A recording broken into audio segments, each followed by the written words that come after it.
right, tomorrow we're going balls to the wall. You know, it's something's gonna die, either us or an elk. He nervous grunted at us. He ripped one bugle and he left. He left all the cows there. You know, he's like, oh, I'm like, that's him. I think you worded it as long as it's not a spike, I'm going to be happy. I'm like, perfect. This is one of the first mistakes I made because I thought about it after the fact. He chuckled twice, and that should have cued me in that he had cows.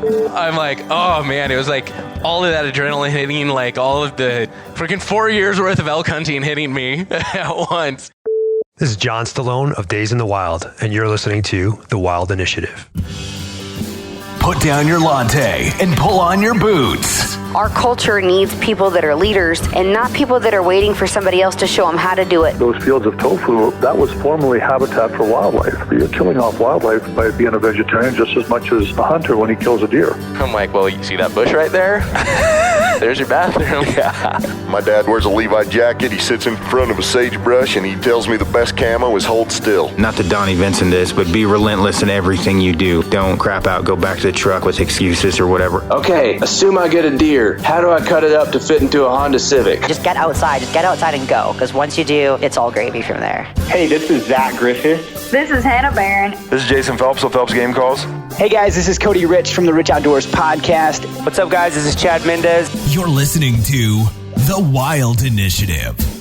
Hey y'all, welcome to another episode of The Wild Initiative, brought to you as part of the Waypoint Outdoor Collective. All right, y'all, so getting on to today's episode, y'all, you've probably figured out by now because this podcast won't be coming out for another week, but I finally got my first elk after 4 years of injuries and poor decision making and hard work. So I'm sitting down.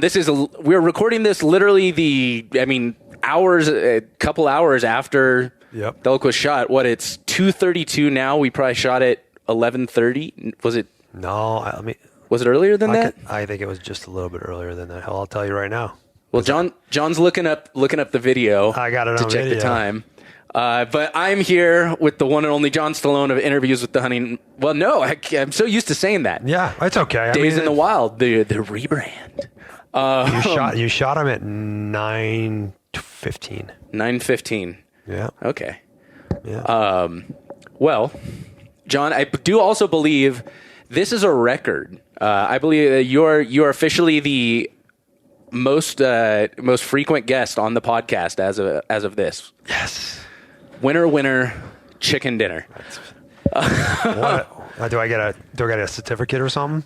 I'll send you a gold star in the mail. Sweet. A plaque. Yeah. But yeah, so Drew, Arizona elk tag this year against all odds. Yeah.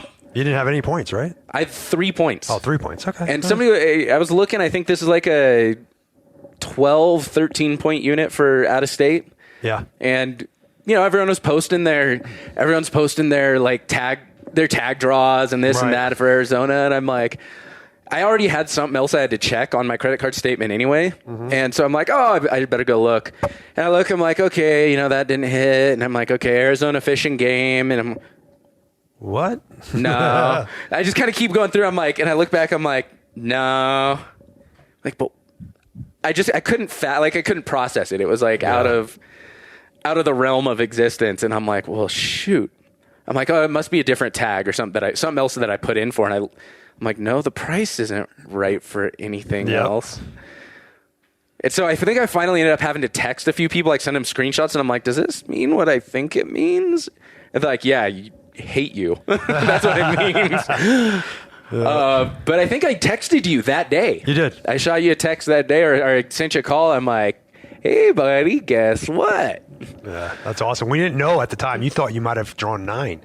That's right. That's you right. put 9 as your first choice and 8 as your second choice. Mm-hmm. Yep. Which is weird that I ended up drawing 8. I'm kind of surprised. Well, here's the thing. The way the draw...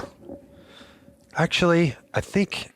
I'm not sure in your situation this holds true, so if you put your first tag or your first preference hunt, let's say, and it requires 10 points to draw it, and you have 6 points, and then you put your second choice in, and that only requires 6 points to draw, you're almost guaranteed, and I think you actually are guaranteed you're going to get your the one that's on 6 points. Okay. I think that's the way it works, and I don't know why.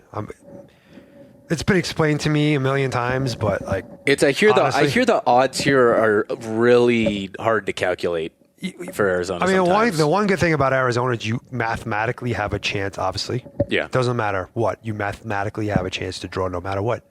I know guys that drew sheep tag on their first try. I mean, oh yeah, there's guys waiting 30 years.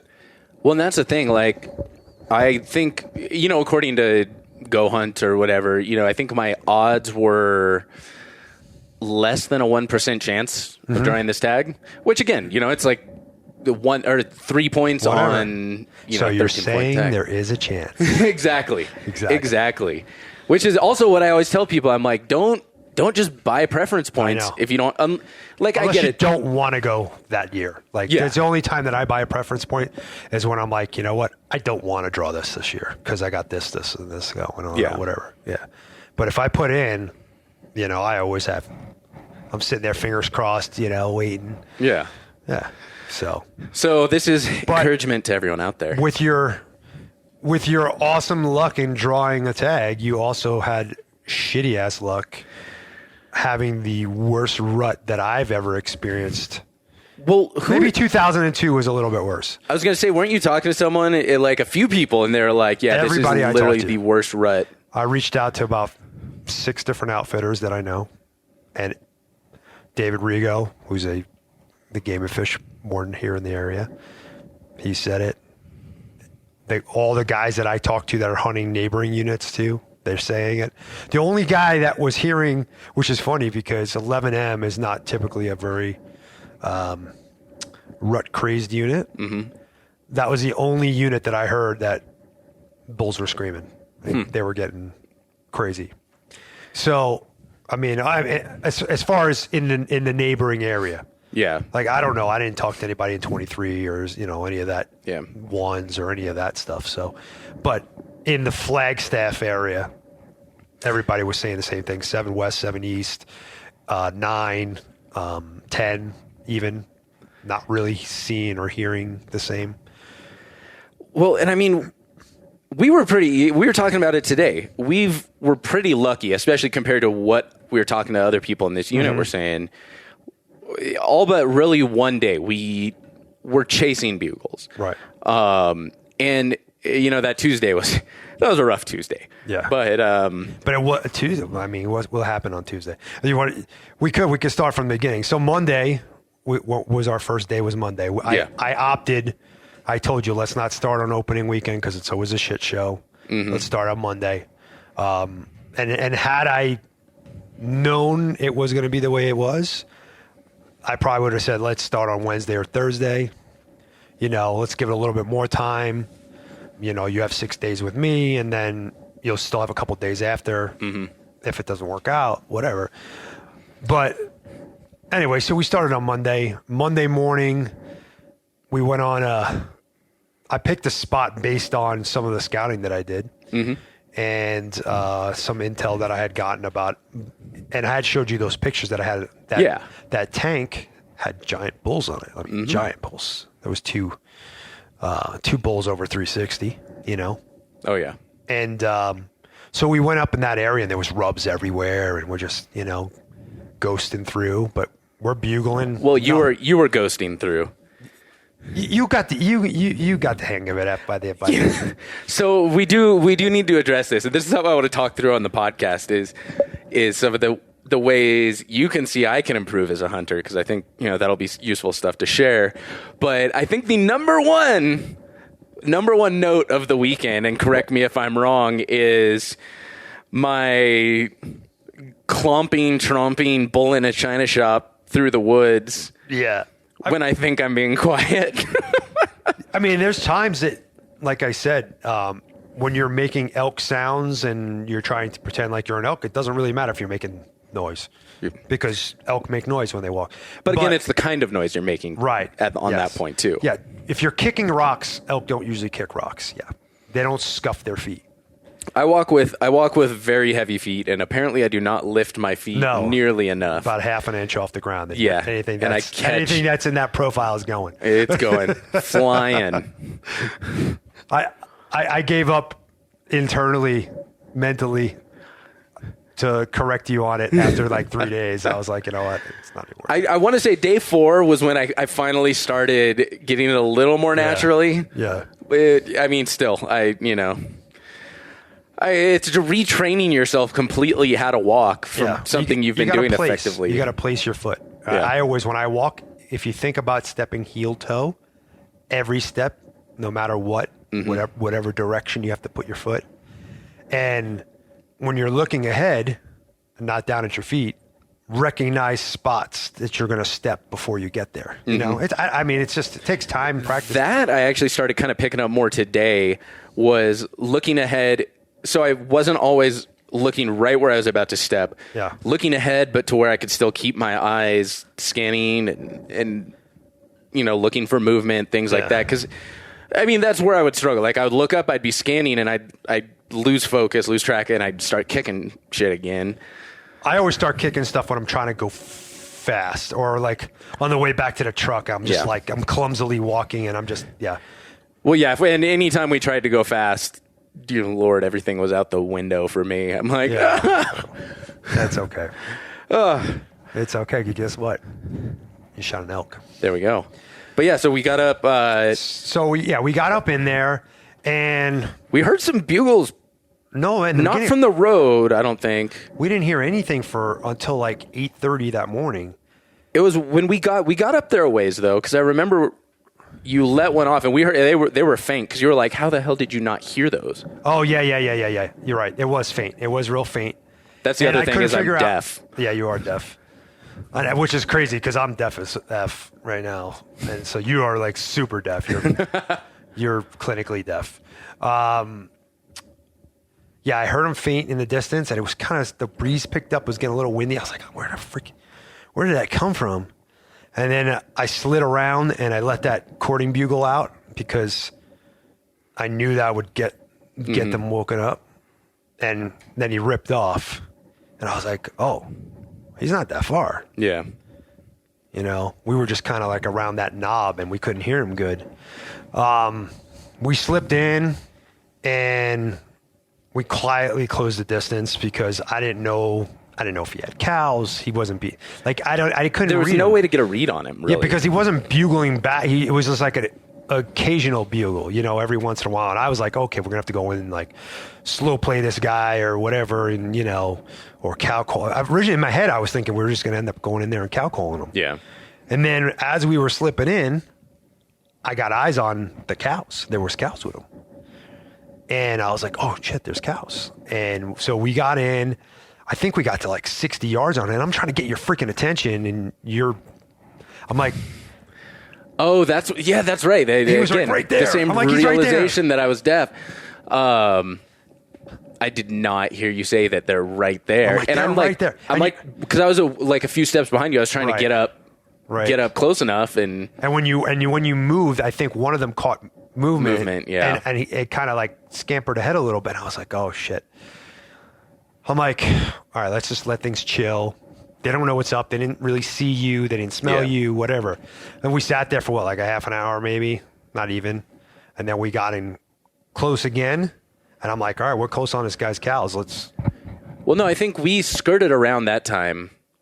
And because we were trying to get more of a beat on where he was. Because we found the cows again, but we couldn't figure out what he was doing, where he was going. Okay. Remember, we kind of backed out of there. We let them settle. Yeah. And they took off, but we backed out of there, and we went. And that's when we went and sat for a while. Both had some snacks, and well, all I know is that we got it in 60 yards on his cows, and he was right there, and I ripped a bull calling cows bugle or a roundup bugle. Yeah, that's right. And he nervous grunted at us, and he ripped one bugle, and he left. He left all the cows there. The cows were all bedded. They were just bedded, laying there, and they didn't even get up and go after them. So there must have not have been a hot cow, and it was just a young. I never really got good eyes on him. I mean, I could tell he wasn't a big bull to begin with, but yeah, it was very much like that guy that you kind of get into an argument with on the street. And then he's like backing away from you, just being like, come at me, bro. What are you going to do about it? As he's like walking away from you. Yeah. That's legitimately what it felt like the entire time. Yeah. But And I mean, he took off and we kind of sat there and we're like, oh, let's see what's going on. And then eventually I just pulled us out of there and we went and sat you on a tank that night. Yeah. That was the first, we built the brush blind and that was that first tank. Which you basically did every evening except for yesterday. Yesterday, yeah. Yeah, yesterday was the first day. That was the plan because we weren't really chasing bugles, didn't have a beat on.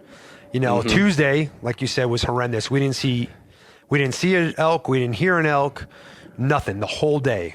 That was a full bow hike day. Until we're driving back. Yeah, we did like at least 10 miles on foot, and I don't know how much in the truck, but driving back. That one raghorn bull crossed with those two cows in front of us. I'm like, this is where we're going to start tomorrow. I said, there's elk in this, and they're going to be right in this. Yep.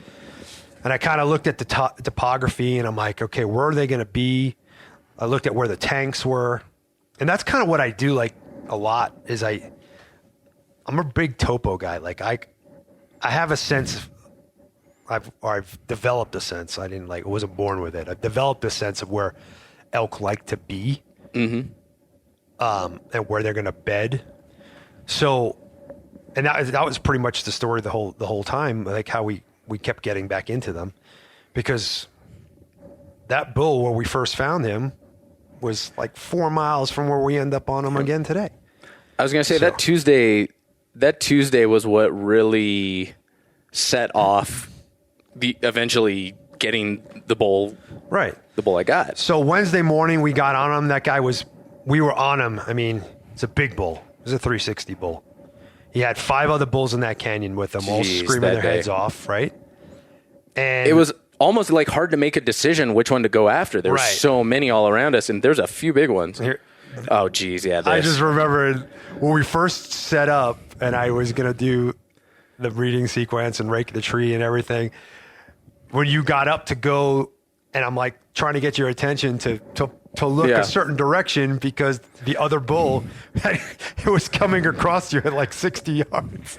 Oh, geez. But it was kind of dark already. I mean, it was still somewhat dark and whatever. Like I'm you not were focused. sure The big guy was in front of us, bugling, and that's where you were focused on, which was good.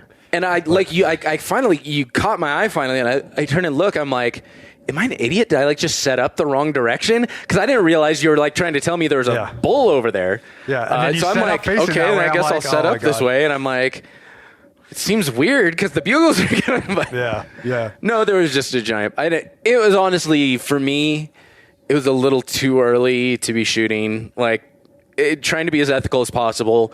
I would have struggled to see my pins correctly and take. Especially at 60 yards, I would have struggled to make that shot. Gotcha. And so I probably would have had to pass on him anyway. It was close. It was it was right in that spot where I probably would have drawn. I would have looked through and been like, we'll see. He didn't blow out or anything. He just kind of and turned around and started walking down that hill. Off.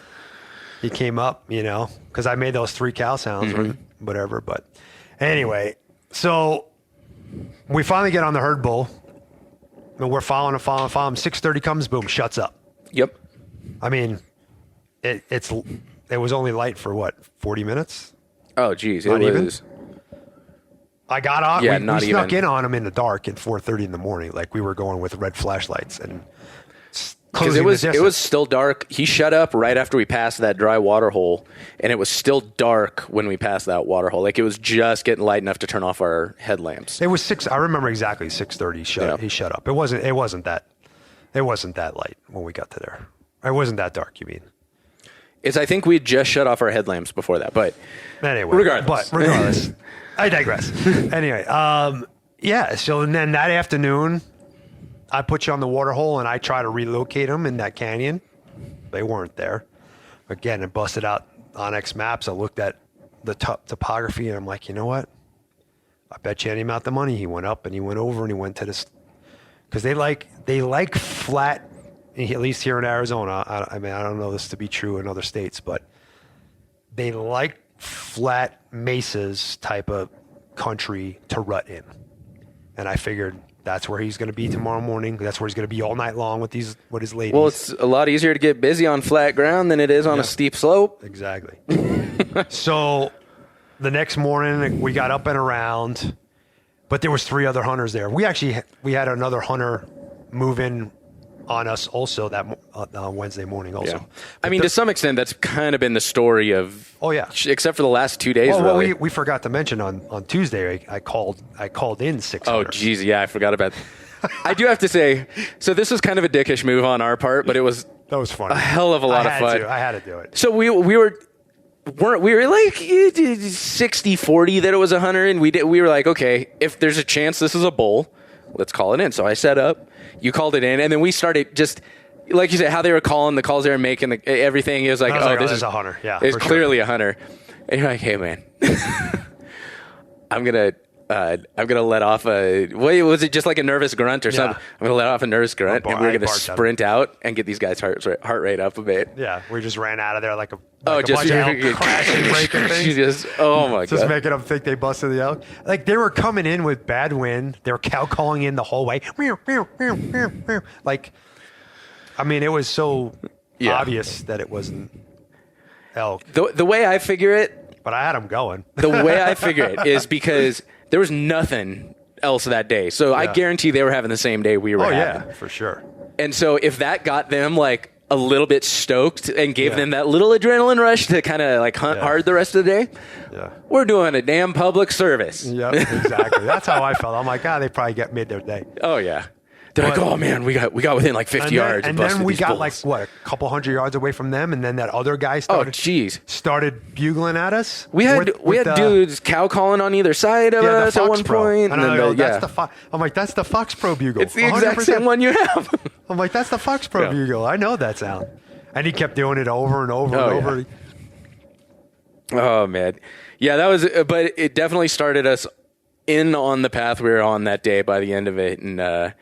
Yeah, we got surrounded by those 5 cows, and we were after those. When we were surrounded by the 5 cows, we were after that one for. I mean, that was 4 or 5 miles, something like that. We just kept dogging him, and he kept getting further and further away. And he finally shut up. Thursday morning, talking about? No, this was like the Wednesday when we were in the 5 of them. Wednesday, we were dogging them for a while until we got to that flat where we found they all bedded. Yeah, but then Thursday.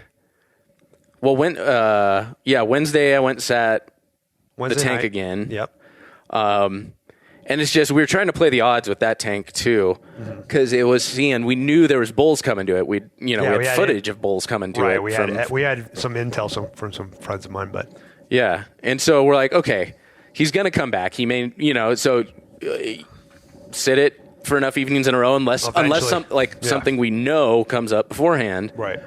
Odds are. I'm going to shoot a bull. Exactly. No moon. I figured he'd come in daylight.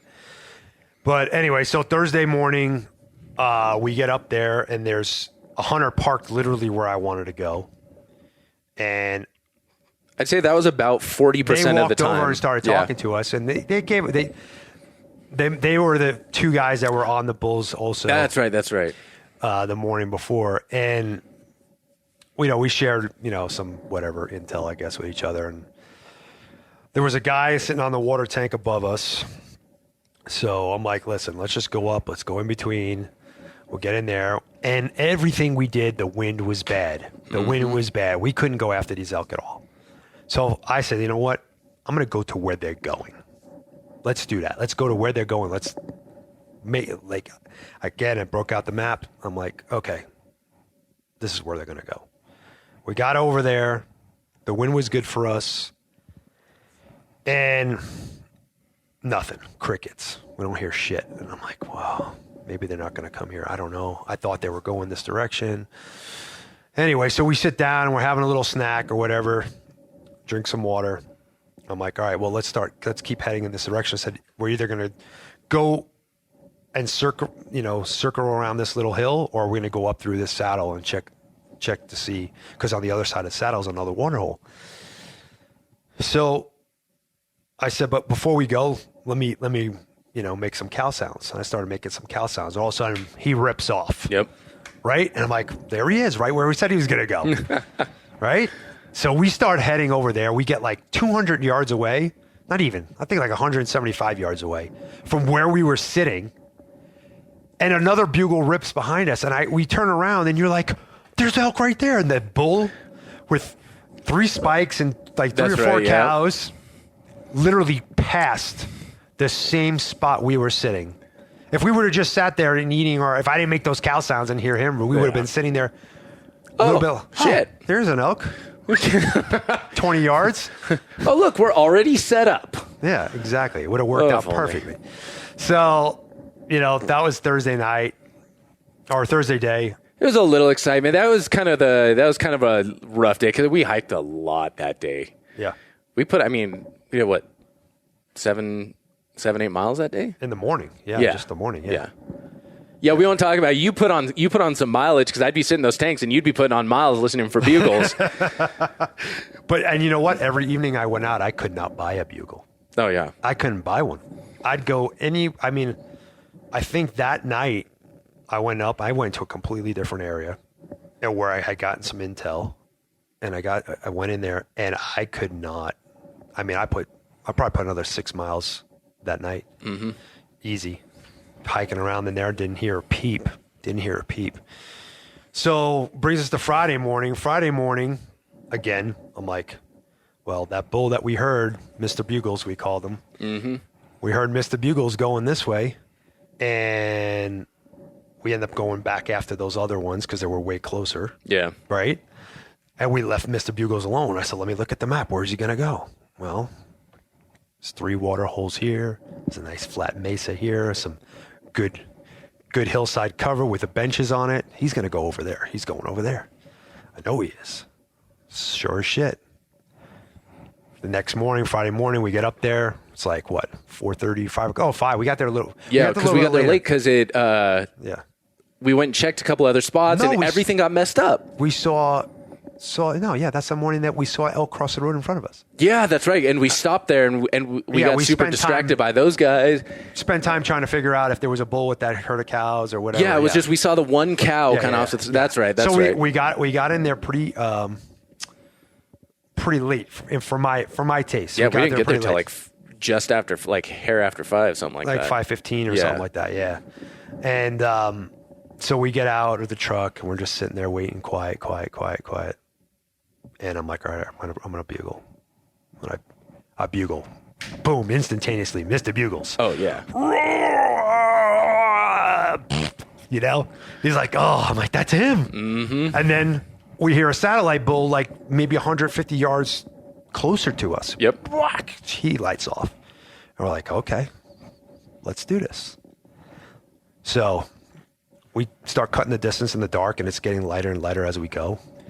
And we get in between the satellite bull and him, and now they're going. So I don't have to say shit. Mm-hmm. They're going at each other, and because that satellite bull, I'm assuming that bull is one of the bulls from the canyon that when we first found them in. Yeah, must have been harassing him a few times because he started roundup bugling right away. It was like first light. He was roundup bugling. He was taking his cows out of there.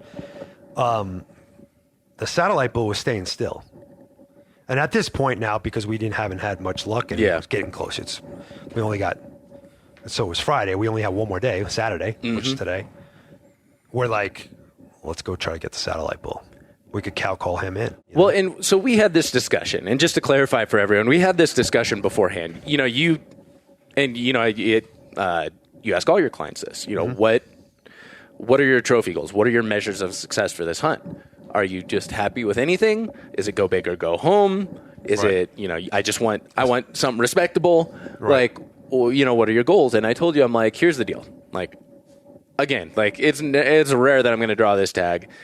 So I would like to go for something big. Like, 300 plus would be friggin' insane. Right.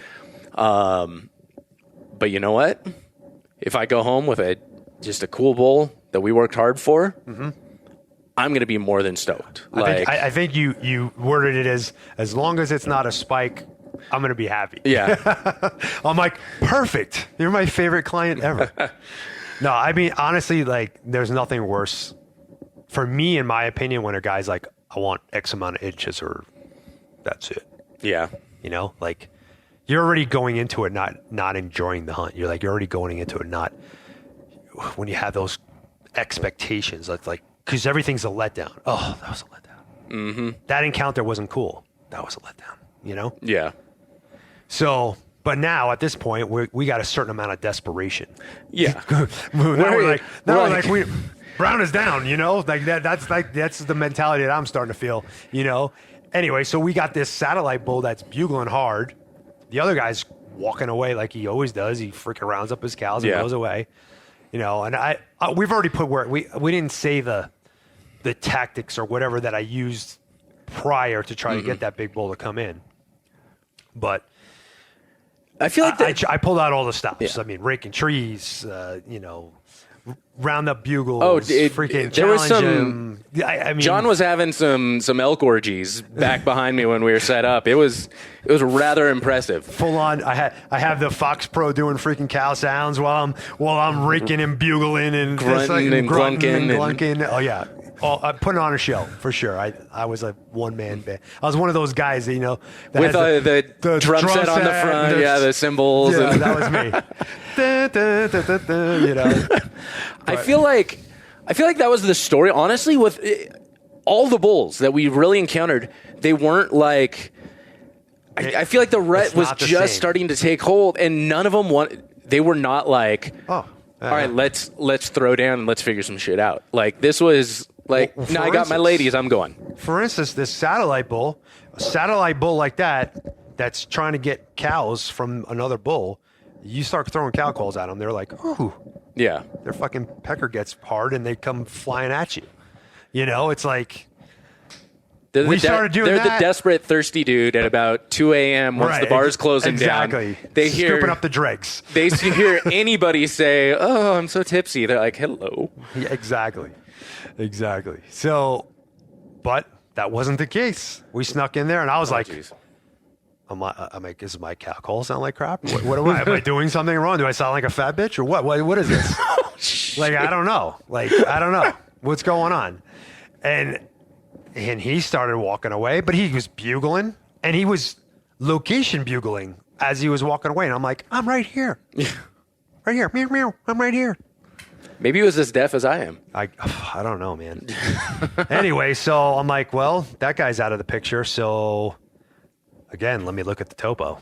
Where's Mr. Biggs going? Mm-hmm. He's got a big herd. He's got to hide him in a nice, cool place. Where is he going to go? There's a water hole down below us. There's this, there's that. I'm like, all right, let's go after him. I know where he's going. Because he had kind of shut up a little bit. Like, yeah. He started out, he was like talking. Yeah. Oh, as soon as he got away from us, talking. And he got his cows walking with him, he shut up. He was round up bugling. That's what he was doing. Yeah. You know, he's going, like, okay, ladies, let's go. Okay, ladies, let's go. That's what he was doing. And so we get down there and we get into a spot where I'm like, he's either going to be here or he's going to be here. And I let off one of those. He blasts. Instantaneous blasts. And I was like, all right. So we start cutting the distance. Well, and that was after. So at this point, we had already covered 4 miles, something like that, just under. Yeah, we were somewhere around 3. It was somewhere around that. And then I just remember we come to the edge of this bowl, and I'm like, I just remember thinking, actually, you know what? It wasn't that bad because remember I did the line. We were about a mile and a half in. Okay. At that point. Oh, when we went down into it, I just remember thinking to myself, this is going to be a long day. Just looking at what we were about, and because if we would have killed him, if we would have killed him when we got in close to him later on that day, we would have been screwed. Oh yeah. Oh, we would have been bringing the truck around somewhere else for the love of all that's good and holy. There was no way. I was like, we had to go up and down. Twice. Oh yeah. That would have sucked. I was one of those places I was like, I hope we kill this bull, and I hope we don't kill this bull. But anyway, so, he rips off, and we start, ghosting through the trees, trying to close the distance, because I know now at this point, every time I make a bull sound, he's going to keep gathers moving. his cows and goes. So I'm not going to do that. Anyway, so we getting close. And we're like, where did he go? He stopped talking. Mm-hmm. Like, where did he go? Now we're at a point in the woods that's like old growth timber. So the understory is pretty open. You know, I'm going from tree to tree and I'm glassing. I'm like, I don't see freaking elk. Yeah. I should be able to pick him up. I'm like, well, what am I going to do? I think I cow called once or twice and he didn't answer back. Yeah. And I'm like, all right, let me rip a bugle. And he lights up. Mm-hmm. And it was the second place that I told him, I said, he's either going to be here or going to be here. And so he went up on that bench where the saddle was. And I was like, all right, let's go, man. We got to hump up there fast. We humped up there. We get up there. I almost died. We got on the same bench as them over with the wind, you know, in our favor. And we were just going with them. And at one point we got to like, I don't know. It was definitely like 80 yards or less. He was just over that little rise. Just right around the curve, right over the rise. Yeah. I could see the top of one of the elk's back, and I was like, oh, yeah, they're like right there. And I'm like, should I rip a bugle? I'm like, should I rip a roundup bugle? I'm like, at this point now, I'm like, he's going to just take his cows and run. Yeah. That's what he keeps doing. Let's just try to get close enough where you can spot and stalk him and shoot him, right? And we're going. And now another bull across the way starts ripping like crazy. Yeah. Like crazy.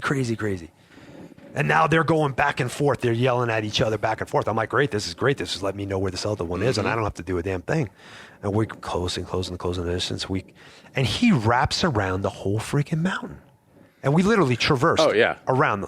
I mean, we did a 180, and we just let him be. I'm like, this guy's he needs to settle down. Yeah. Well, then our wind... Oh, the wind screwed us over. Right, exactly. Because we were sitting there, we're like, well, what do we do? We kind of got the bird in the hand. I forgot about that because I asked God. Yeah. Remember, I'm like, give me a sign. I'm like, there's a bull across the way, and he's stationary. He's not moving, and he sounds like he's advertised bugling, right? Yeah.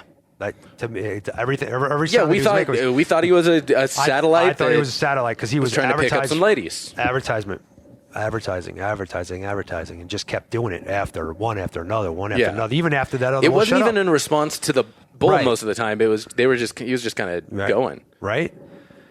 And this is one of the first mistakes I made because I thought about it after the fact. He chuckled twice. Okay. And that should have cued me in that he had cows. And it didn't. Like, it didn't dawn on me that he had cows until after the fact. But now we're sitting there and we're like, do we keep going after this guy? Or do we go after this guy across the way? I mean, he's bugling. We're not that far from him. We could just drop down this and go back up the other side. Sucks, whatever. Mm-hmm. More miles, whatever. And I'm sitting there and I'm like, I said to myself, like, God, give me a sign. And the wind switches and he starts heading right towards where we had left Mr. Bugles. And I'm like, oh shit! All right, well that's our sign. Yeah. So we hightail it down there. We set up a couple times because at first the sound sounded like a lot closer. Yeah. Well, and he may have come down a little bit. Like he may have come down and over a little bit. I don't know. He didn't move at all. They were bedded. They were all bedded. We found that out after the fact. But when I first heard him, I wasn't convinced that he was on the ridge across from us. It sounded like originally that he was down in the flat below us. Well, there's a couple of times he sounded like he was just over the drop off even. Mm-hmm. There's a couple responses. Like he sounded pretty close, at least closer than he was. I didn't think he was like almost 500 yards away. And I thought it was like 2.5. I thought it was about half that distance at first. And then we jumped, we got closer. We cut the distance like 200 yards. Yeah. And I start doing a slow play. Because, again, at this point, I'm thinking he's an advertising bull. He's not. Yeah. So I'm doing cow sounds and da-da-da. And we set up a good 3 times, I'd want to say. Like, moving in. And then he would, every time I made a sound, he would bugle. I was like, all right, well, I guess we have to go to you. Anyway, so we cut the distance and we're going through. And we get to a point, And now we're like right below him. And I'm like, son of a bitch, he's up on this freaking bench right above here. And I'm like, let's just sit here and wait. Let's just sit here and wait. Because now at this point, it's like 11 o'clock in the morning. Yeah. He shuts up. And we're just sitting there. And I'm like, I don't want to make a sound. I said, he's going to talk. And then in his bed. And I'm like, okay, yeah, he's definitely right over here. But the wind sucks. So we need to kind of like... kind of circumvent it a little bit. Well, it kept switching on us. Yeah, that was bad. Like, it was. Well, we were in the bottom of a canyon. Yeah, it was swirling still all heating over up the place for the midday right there. Thermals were going up. Everything was not right. Yeah, but well, the wind was coming down. The thermals were going up. So it and then it was it wasn't good. So anyway, we scoot around, and then super guide John Stallone. I quickly glassed, but I didn't do it I didn't pick it apart. I just quickly glassed. I didn't see anything. Again, I'm thinking to myself, because we're looking for the bull. I'm thinking he's a lone bull. I'm looking for antlers, tips sticking out. I'm not looking for cows. I'm not looking for anything. And we're literally, I shit you not. Well, we had set up. I had just taken my bugle tube, got it ready and put the reed back in my mouth. And I'm like, I'm going to get to that spot right there and I'm going to bugle. Mm-hmm. And, I'm sorry. I wasn't going to bugle. I was going to cow call. I'm going to get to that spot. I'm going to cow call right from that spot. We take one step forward, and 4 of his cows stand up. And I'm like, frick, they're right there. They're like right there. Like 70 yards in front of us. Well, they're looking at us, and all of a sudden they start taking off. So automatically at that point, I'm like, nervous grunt, and then I round up bugle. And he just blew our heads off. Yeah. Like, challenge bugle. I'm like, all right. We run up in there, because he doesn't know. He wasn't right there with the cows. He was above them. He doesn't know why those cows are running. He thinks those cows are running because there's another bull coming in. So we run in there, and I'm like, challenge him. And he stops back, and he screams at us, and then he starts round up bugling. I'm like, son of a bitch. Takes all his cows, and he drops off. So I'm like, I know where he's going. No, we swung around. Oh no, we went back to that. At this point, we're miles from the truck. Yeah, yeah. We weren't I know where he's going to go anymore. I'm like, I know where he's going to go. Let's let him be. Let's hike back to the truck. Eat a hot lunch. We'll take the truck around. We'll come up this other road that gets us way closer to him. That way, if we do kill him, we have the truck close, not 5 miles away. So we hike back over the truck, bippity bop down the road, get into where we want to be, eat lunch.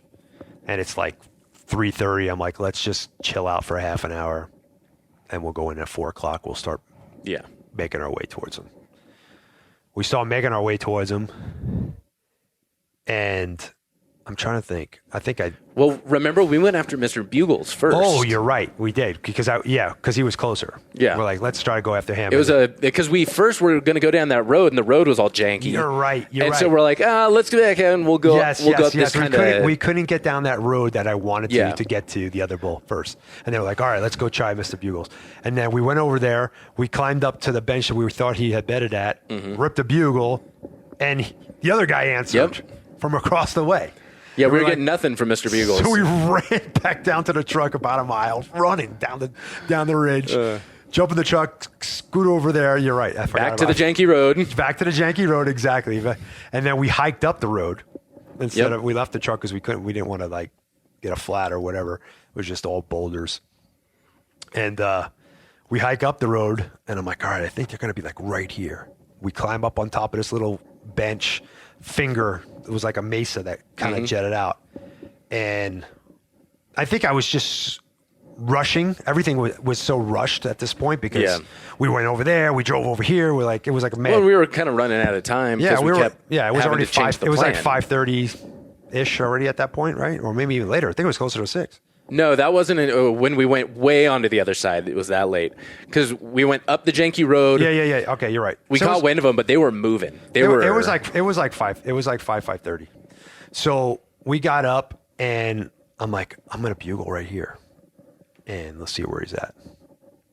And a bugle, and he was like 100 yards from us, but a little further down, and our wind was kind of going that way. I was like, fuck. So, like, we got to back up. I said, let's go down to the road, and we didn't. We should have went down to the road, ran down the road, and then came across. But I'm like, you know what? Running down to the road, all right, let's just stay over here. So, like, we use this rise as our cover. And we moved along, and I'm like, we're coming across this flat, and all of a sudden, this trees get really sparse, and it's wide open, and I'm like, oh, this is not good. Yeah. And I'm going through, and all of a sudden, a cow comes back up the ridge to listen because she heard our footsteps. Yep.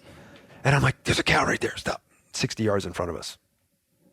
And we're just standing there, having him, a standoff. Mm-hmm. And then she just turned around and walked away. Oh, and that was then right when I spotted him. And you spotted the rest of the spikes. Yeah. So, no, we went forward. I'm like, okay, go set up over here. We were going to try to make a call at this guy at this point now because we were so close to the cows and everything. I'm like, we hadn't tried. We did when we busted them, but that was, we didn't have like a good solid try at him. I'm like, all right, go up there. And as you're walking up there, you looked over to your right. I'm like, oh shit. And you're like, this freaking elk right there. And there was the 2 spikes walking through, 2 or 3. I don't remember. And at that point, he was round up. And that's when I first put eyes on that bull. Mm-hmm. He was a good bull. I think he was like 340. Yeah. I didn't get a good solid look at him, but finally saw him. Anyway, so I'm like, all right, this is where he's going. Run back to the truck. And we ran all the way around. And we just realized that we just weren't going to make it in time. We got dark. Yeah. It was getting dark, and we're like, all right, well. I think at that point it was like 6:15. Mm-hmm. We had 40, at that point about 45 minutes left of any, being able to shoot whatsoever. And for me, again, I don't do well with the low light. And so we went out, we listened for a while, and just to see, and we kind of figured out where he was, some faint bugles coming over, got a general idea of where he was at, and decided, all right, tomorrow we're up early. We're going balls to the wall. That's it. It's something's going to die, either us or an elk. So let's get home. Let's have a final meal. Yeah. And get some rest before sleep. Shower and go to sleep. Oh man. So we got out there really early this morning. Yeah. Before 5. I mean, we were out there by 4:30. Yeah, 4:30. Yeah, 4:30. And my plan was to go back to the same flat where we first located where we located him Thursday morning, or Friday morning, rather. Yeah. Yes, the morning before, because we had talked to that guy, the cow hunter that was sitting in the tank that was below, and he said, "Oh, this bull bugles up here every night," which made me think, okay, he's going to go back. He's got a pattern, yeah. He's got a pattern. He's going to go back there.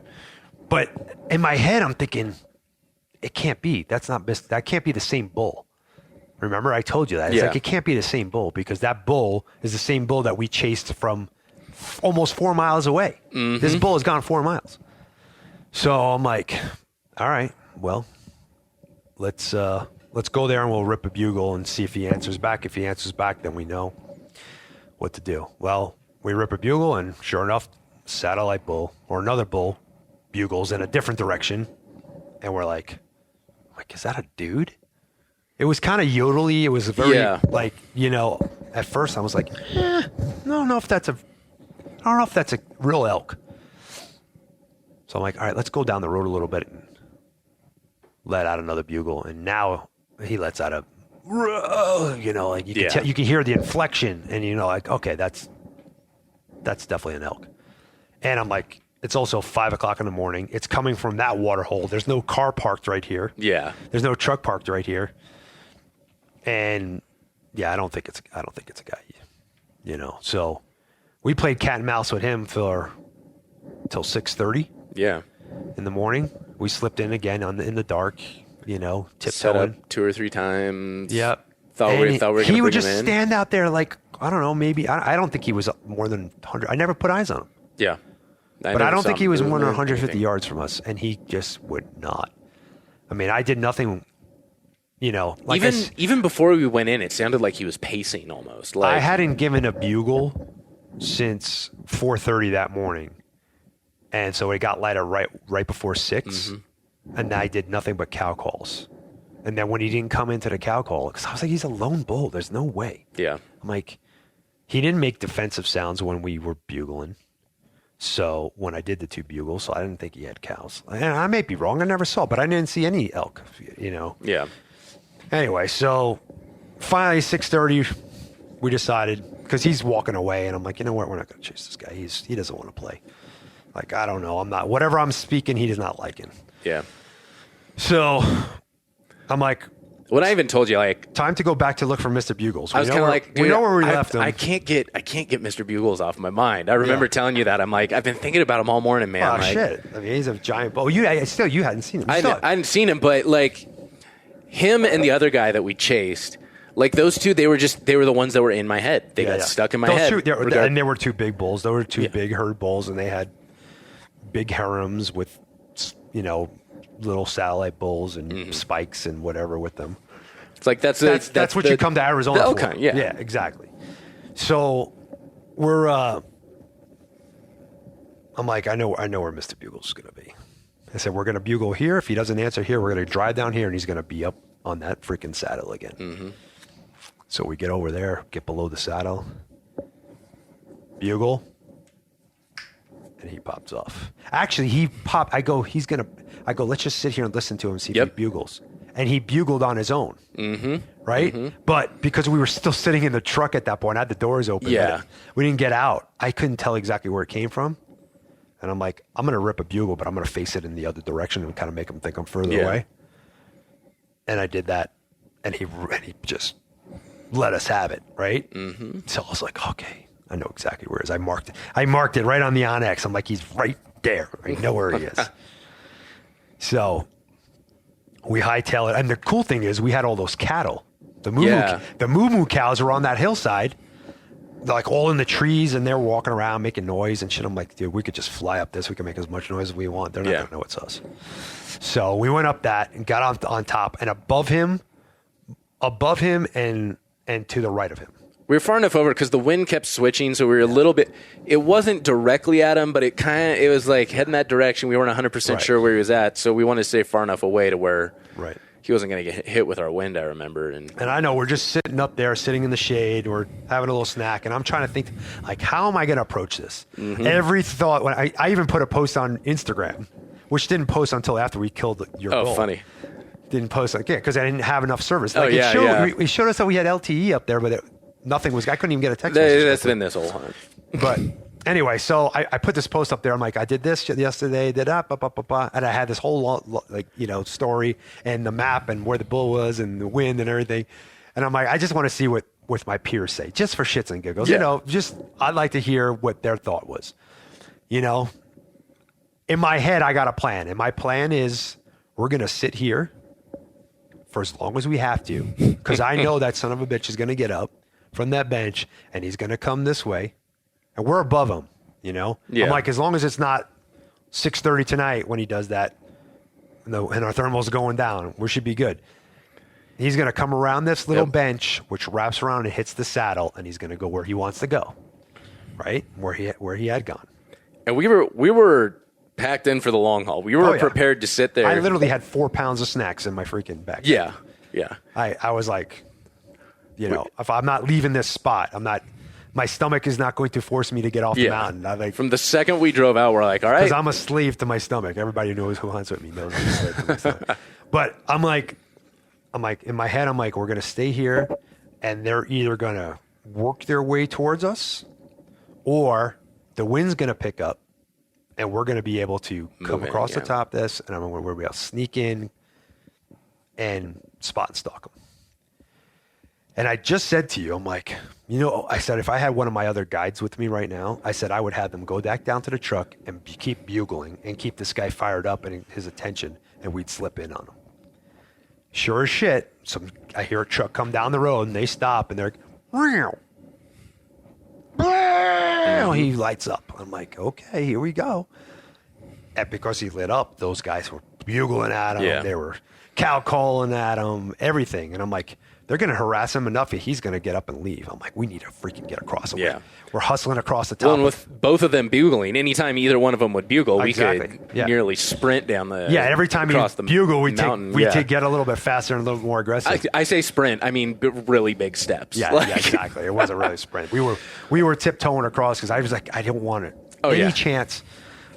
I don't want him to think it's another bull coming in. I don't think I kicked a single damn rock the entire time. You did good. You did good.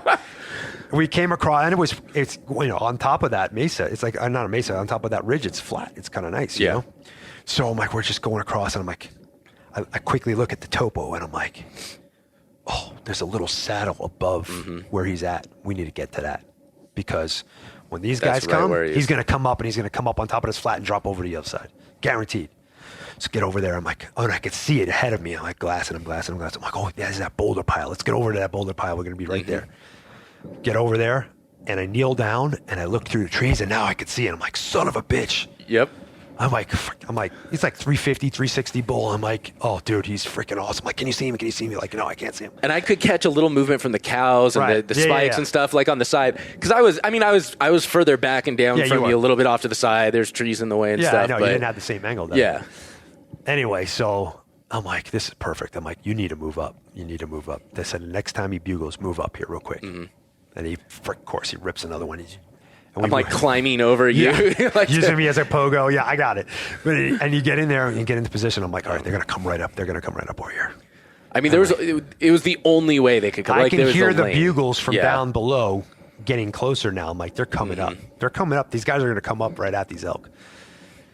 And that's what they were doing. And all of a sudden, he rips a freaking roundup bugle. I'm like, here they come. They're coming. I'm like, get ready. They're coming. He's going to be the last one. And you can see them at this point. You can see them all moving. They're coming. Yeah. They're like, they're the whole looking. Caravan of cows walk past us at 20 yards, and cows. There's a couple of looked like. Are they called yearlings for elks too? Yeah. Like there was a couple that looked like yearlings. There was. There's maybe 6 all together between the cows and the yearlings, and then there was a couple of spikes behind 2 spikes, and then a raghorn bull. Yeah. And he was the last in that line. And I could see the big bull, and he was kind of like coming this way, but he wasn't like. You couldn't like. He wasn't 100% on the same beeline as them. And at that point, I'm like, you drew back. Yeah. I drew back because I'm like, okay, I don't know where he's going to be looking. Right. I don't know what these cows are going to do. So I'm like, I'm going to draw and hold as long as I damn well need to. Right. Like, and thanks to what you had me practice with the draw, not like sit there freaking aiming the whole time, but like just draw. Right. And hold naturally. And I mean, I was lucky enough. We were in a really nice setup of a spot too. Like we couldn't ask for a better spot. Yeah, it was money. It was like perfect. I knew it was going to funnel window them right there. Yeah. So I was like, all right, cool. They're gonna come right up. They're coming up right through here. And so I'm watching them come up, and I'm looking to see. I see the raghorn coming up, and I mean, he was a respectable elk. Like he was a little 4x4, whatever, pretty little raghorn. Makes you happy, he would have been nice in a few years. Yeah. And I'm sitting there, and I'm like, okay, I'm thinking to myself this whole time. I'm drawing back. And I'm also looking at these. I'm sitting there ready if I got to make a nervous grunt. I'm videoing with my other hand, and I'm like, I'm watching these cows like just stare at me because they know something's going on. Yeah, they came up above, and they were looking back, and they're like looking, and I'm like, they're like something's off, and I'm like, all right, so this is what's going through my head. I'm seeing this raghorn coming up, and I'm like, I can't see the herd bull. I know he's there. You got, and we're pretty sure he was back coming. a ways. He was back probably 50, 60 yards. And so I can't see where he's at. And we also don't know where the rest of his herd's at. Right. And so he could be going up another way. And I'm thinking to myself, I'm like, all right, if I walk home with this bull, I'm going to be happy as hell. Right. I'm going to be so stinking happy. And I'm thinking to myself, the oldest saying in the book, you hear it from every hunter, and again, it's the last day, so regardless, I'm not passing it on the first day. Right. But, you don't pass on the first day what you gladly take on the last. Right. And I'm thinking to myself, and then I'm also looking at these cows staring at me. I don't know what the hell they're going to do if they're going to suddenly decide to freak the hell out. And they actually started walking away before you shot. Did they? Yeah. Because so I see the spikes are kind of up here, and it's getting a little traffic jammy up there. Mm-hmm. They kind of paused up, and so I'm tracking this bull. Yeah, and he stops, and I'm like, and I didn't expect him to stop. Totally, because I thought I had totally lost track of what these elk were doing. That's fine. You got. And so I'm thinking he's gonna walk through, and so I'm leading him just a hair, and he stops right as I let go, and so. And you smoked him. The shot. Oh man, the shot goes, and I'm like, I heard it. Like I remember hearing it. Like there's no doubt. Like a and mule. He was just, I was like, and he ran, and I was like, and he was off. All I thought in my head was like.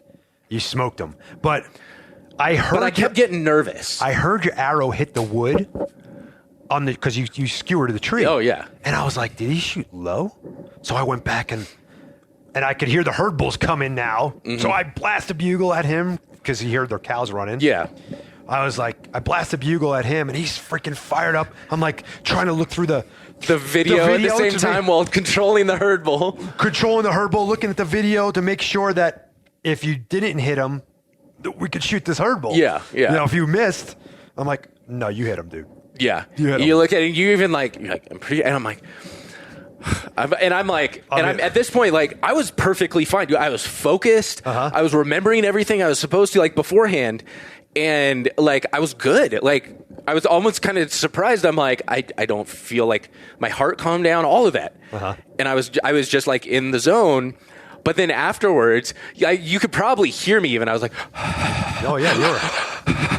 Yeah, you had a really good. I couldn't even breathe. I was shaking. When you give me the high five, you're like, oh. I was like, I could catch. I had the call in my mouth. Right. Just from earlier, and I was watching it like shake in my mouth, and that was awesome. I'm like, oh man, it was like all of that adrenaline hitting, like all of the freaking 4 years worth of elk hunting hitting me at once. You finally, you're like, well, take a look. And I'm like, looking, I'm like, I had to have hit him. Yeah. And, because you said to me that you didn't think you did because you couldn't see your fire knocker. Yeah. And the nocturnal, I couldn't see it flashing anywhere. And I thought the angle was a little bit different than it actually was. And I'm like, man, did I hit his shoulder and did it like wedge in there? I'm like, no, because he didn't run away with an arrow. And I'm like, you didn't. Yeah, that's what you're saying. You would have seen that if he was running away with the arrow. Or you missed him. That's all in my head. So then now the herd bull was out of the picture. We kind of realized he wasn't going to come up our way, and at that point, no. And so I started looking. I'm like, oh, dude, you smoked him. It looked like it was you couldn't hit him better. Yeah, like you couldn't hit him better. So we get over there. When I remember, I kind of like sat up a little bit, and I was like, I see it. I could only see the flashing knock, though. I couldn't see if there was anything on it. Right. And so I'm still like, oh. All right, we got up. We went over there. We looked at. There's blood literally. Where you shot him. Yeah. And then the arrow was covered in blood and was stuck into a tree. Yep. Yeah. I mean, that thing was wedged a good inch at least into the tree. Single bevel, two blade, man. Like that's like the kudu. That was a kudu point you shot. Yep. I mean, that's great broadhead. Heavy arrow. I gave him good reviews on when I did the broadhead testing. I love that head actually. Heavy arrow. You boo through the. I mean, cutting ahead a little bit. We'll tell it now. I mean, and I thought because I was tracking with him and he stopped a little more suddenly than I expected. I shot a little far forward. Ended up punching through the back end of both shoulders. Yeah. And it's still 2 shoulders and still plowed a good inch solid into that tree. Yep. Pulled that thing out. I looked at it. I could shoot another elk with this thing right now. It is not like even like. That's awesome. Time to go get Kudu as a sponsor now. Jeez. Hey guys, if anybody's listening. But no, seriously, and I walked over there and I saw blood, and it took me a little second to figure out the. Well, because I saw one drop kind of walking to the arrow. Yeah. But it wasn't like. We didn't see like a big splash. That's the one drawback to having a 1.25 cut or whatever. It's like you don't get as gaping of a wound. Right. Yeah, and the same thing. So sometimes tracking, but usually they don't. If they well placed shot, they don't go far, as is the case with yours. Mm-hmm. So we start tracking it, and I just get up to this. I'm like 30 yards down the track, and I look up and I see the bull, and I'm like, come up over here. There's the blood over I'm here. like, okay, because I'm like helping you mark last blood and stuff like that. And so you're like, all right, come on up. And I'm like looking down, like, okay. And I'm getting ready to stand. I kind of look up. I'm like, oh. You went 50 yards big and old body. up. If even, man, like that was awesome. Oh, that was so and good. on a flat spot, on the flat top, so it made it nice. Could you imagine if it was freaking on the side of that steep ass shit? Oh, no, that would have been no fun. Yeah, we made quick work of them and packed them out, and now we're here back at the lodge. The lodge. 2 trips, the lodge. The house that I rented for us to have for this week. But we took him out in 2 trips. That was pretty good. 2 trips. That was because it was close enough. We could have. Yeah. We loaded up. We weren't concerned about having to hike up the side of a hill to get back to the. Yeah, it was all downhill. It was all glory, hallelujah. Right. I mean, downhill sucks too, though. Like I will admit, my knees started getting a little sketchy towards the end and stuff. But yeah, man. I mean, what a freaking, nobody can say we didn't work for it. Oh shit, man. What was it? 16 hours yesterday? Yep. On Friday. We were on the bull from 4 a.m. till 7. Over 10 miles of hiking up and down. We put in some good work. I mean, the whole time we really did. I mean, I learned a lot. I would love to hear from you. We talked about the stalking end, like and the walking. Just even anytime you're walking through the woods, it's just place your steps, be careful. How you're walking, take into account what's going on. You can't do much about the crunch. Yeah, but animals crunch, deer crunch, elk crunch when they walk through. Not as much as we do because the surface area of our foot's way larger. I mean, look how big an elk is, and he's got a 5-inch hoof. Yeah. And you got a 12-inch hoof. Exactly. But they don't kick rocks. They don't scuff their feet. They don't. I mean, I shouldn't say they don't kick. Every once in a while, you'll hear rocks. Yeah. But that's got to be really loose stuff, where rocks tumble or whatever. And I think they cue into that stuff. And then they may not bust or whatever. An elk may not bust because of that, but he'll be on higher alert versus, that's just another elk walking above me. Yeah. That's my opinion. That's what I've noticed over the years. But so talking about other stuff like that learnings from this. One of the big things we talked about was scent control with elk hunting, and a lot of people roll their eyes at that. It's what's if you're play the wind. Either you play the wind or you don't. You don't need to scent control. Right. And again, the whole thing we discussed was the wind swirls all the time. You're going into these little holes or whatever. Right. The wind's going to swirl, the wind's going to switch, and it can do one of two things. It can give you that extra few seconds that you need to draw when they're still just trying to figure out what's going on, or it can. I think the best way you illustrated it, it almost gives the effect that you're further away by your scent. So and I don't know if I told you this or not, but I think I did. For the listeners anyway, let me explain where I'm coming from. So I developed a no scent-free products years and years ago, like 20 years ago.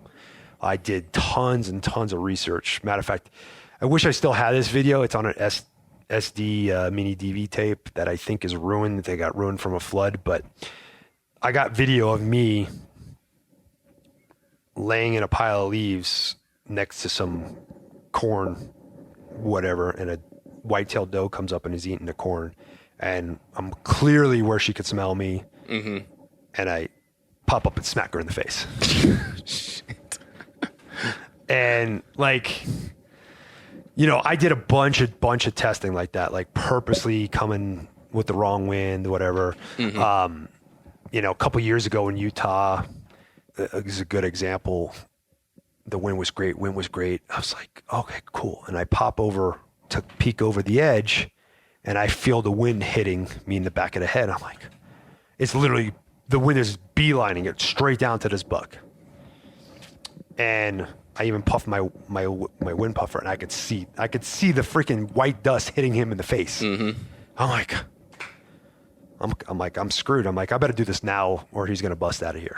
So I come over the edge or I draw back and then I pop over the edge and he's just sitting there and I'm just waiting. And then he's still lifting up his nose and he's looking around and he's like looking around and I'm at full draw and I'm like at full draw for a minute. Yeah.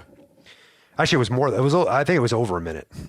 And then he stands up and he's looking around and he's trying to figure out what's up. He's getting a whiff of me, but it's not a full on blow a scent in his face because it was the first stalk in the morning. I had put on fresh clothes. Mm-hmm. I sprayed down. I took my shower that morning. I did everything that I could to control or minimize my scent. And he turns, but now he turns and he's facing straight at me and it's a 50-yard shot. And the wind's blowing pretty good and I already had been holding back and I missed him. I whiffed it. I whiffed it. But the point is, had I not taken the time to control my scent, that opportunity would not. Yeah, he smelt me, but it wasn't I think concerning... Exactly. I think I equated in my head to they smell you, but they're like, oh, there's a human like 200-300 yards away. Or a human walked through here at some point today. Yeah. Not there's a human standing right above me, ready to shoot me. Mm-hmm.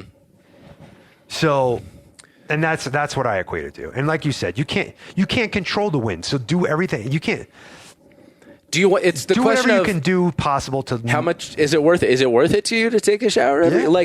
And again, if you're spending 10 days in the backcountry, with nothing else, there's only so much you can do, clearly. Right. But if you're coming back to your truck, you're coming back to a cabin or a house every day. Yep. It's probably worth it, to take that extra half an hour it takes to, swap out your camo or, take that shower, run a little laundry, whatever it takes. Now, the one big thing that I totally understand, totally believe you, but I'm too superstitious to do that you got on my case about. Oh, yeah. Is your sticky the hats. And I think this is honestly something that people should know because you don't think about that. You do think you take all of this care to clean your camo. Why are you washing your camo? Why are you taking a shower every morning when you're next to your armpits and your groin? The stinkiest thing is your head. And you literally have a hat that looks like you rolled it in shit. And I mean, it's sweat stains. I mean, it's salty, a badge of honor. It's gross. Yeah. Man. It's disgusting. It's a foul, disgusting thing. You're grossing me out. But no, it's all joking aside, that's a beacon of smell right there. So, I mean, just clean the hats. All my hats go in the laundry with my camo and get cleaned. Yeah, they don't have the greatest shape. I don't have perfectly form fitted to my head every time. You're also not rocking a flat brim either, so. Yeah, exactly. I don't give a shit what I look like in the field. It's like. But so we talked about stalking, we talked about scent, the importance of those things. Any other things? I would love to hear from you what I should be focusing on for next elk season. Honestly, so my shooting. We talked about this after the shot because I didn't want to introduce doubt to you, but you were scaring the shit out of me going into this because you had so much doubt about how you were shooting and your rig, the way you had it set up. Like we had to do a little bit of jury rigging, not heavy, not heavy, but we did some tuning when you came in, and we made some adjustments, but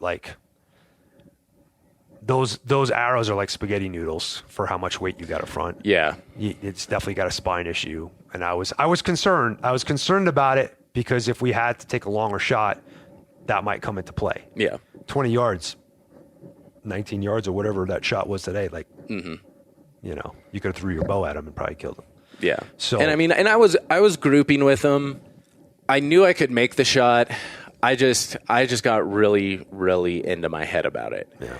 And, I'm an overthinker. I'm always going to be an overthinker. And I know pretty much immediately after, I need to get new string anyway. But, pretty much immediately after this, I'm going to start working on my shooting again. Mm-hmm. But I'm going to effectively reteach myself how to shoot.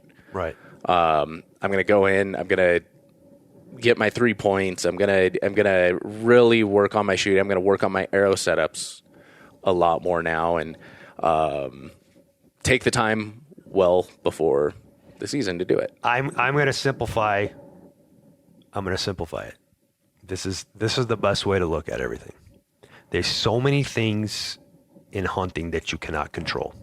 You can't control the animal. You can't control the weather. You can't control the wind. You can't control the terrain. When the rut comes, you can't control any of that. So control everything that you have power to control.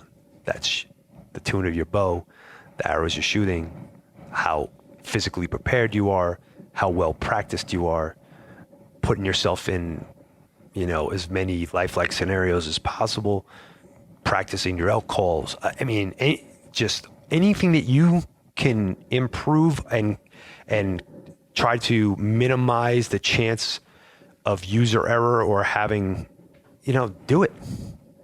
Devil's in the details, the guys who year in, year out, the guys that I've seen are the guys that spend a lot of time on the details. Those are the guys that always have success, consistent success. There's something there that could be said about putting in a lot of time, putting in a lot of hard work on the actual hunt itself. That pays off usually, There's no substitute for time in the field, but next to no substitute for time in the field, it's attention to the details. Mm-hmm. That's about as simplified as you can get it. Well, on that note, I think that's a good spot to wind it down. So remind the folks where they can find you on the interwebs. Well, social media, John Stallone, pretty much everywhere. Instagram, Facebook, Twitter, whatever, YouTube. My podcast is Days in the Wild, formerly Interviews with the Hunting Masters. You can stitch your iPhone, or iPod, whatever. Apple Podcasts. Sorry. I'll put in a little shameless plug here too. Coming up soon, see a new website coming out. Yeah, that's right. Been on my other side of things, as you guys who've probably been listening to the commercials have heard. I run a digital marketing agency for folks in the outdoor industry, and John and I have been working together on a new website, which should be launching in hopefully the next week, basically whenever I kind of get settled back down to somewhere with solid internet reception. Yeah. We finishing up the last details, so make sure you check out his awesome new website. That is. It's pretty freaking awesome, dude. I'm excited about it. I'm pretty stoked how it turned out. Like, I gotta say, this is one of my favorite. You could give yourself a pat on the back. I'm definitely giving myself a pat on the back for that one. It came out really good. It's exactly what I envisioned. And I'm happy about it. It's a lot cleaner. It's summed up a couple of I have several websites. You had 30 years worth of freaking websites all over the place that we had to consolidate info from. So if you go to daysinthewild.com. In the next, hopefully by the time this airs, it'll be up. If you go there now, you see my... Yeah, you still have the website. You still have my guiding website, but we've made everything under one website right now. Yeah. So hopefully by the time this comes out, we'll have it up. But we will see. Yeah. But yeah, John Stallone, Days in the Wild. Make sure y'all go check him out. Give him some love. But, man, it's been freaking an ass kicker of a few days. And again, I think I said it before. I should have known. This is how Arizona goes for me. Yeah. Every successful hunt I've had here has happened last minute, last day. That's cool. And so why I thought this would be any different, but man, it's been fun. Thank you. Likewise. Yeah, it was a good time. I love being a part of somebody's first. That's it's awesome to be a part of that experience. And I got it on video, so you got some memories, and I got your reaction, so you'll be able to recall that. Nice. And now I want to take a shower. You got a wife to get home to. I do. Wife and kids. And I want to get out of this crusty, bloody... I still got blood on my forearms, dude. Yeah, dude. I got blood on my elbows and my forearms. I think it's going to be a month before I get it out from under my nails. And yeah, after I spent all that hard time doing the gutless method, Oh, yeah. It's the only thing I want to punch Sam in the face for. Is like, hey, can we get the heart? I want the heart. And I forgot to tell him at the beginning, so we do the whole gutless method. I'm like, clean. shit. I'm like literally clean. I got nothing on me at that point. I could have reached in. You were the one that chose to reach in on your own. You're like, Hero, just start pulling stuff out. I'm like, okay. So I started pulling stuff out. You're like, okay, that's good. And you reach right in. I'm like, all right. The blood clot that was coming out of him was like cheese. It was giant. It was awesome. Dear Lord, that looked like freaking liver. They were so big. That's awesome. All right. I'm going to call it. Thank you again for stopping by. All right, y'all. That'll do it for this episode of The Wild Initiative. Make sure to check out the show notes page at thewildinitiative.com. Get links to everything we talked about in today's episode. That'll do it for this week. Looking forward to next time. But until then, I hope this episode inspired you to get involved, get outdoors, and plan your initiative for the wild. Thank you for listening to The Wild Initiative. Please take a moment to leave a rating and review on iTunes or Stitcher, and head on over to thewildinitiative.com to get show notes, check out the blog, gear discounts, other podcasts from the Wild Initiative family, and more.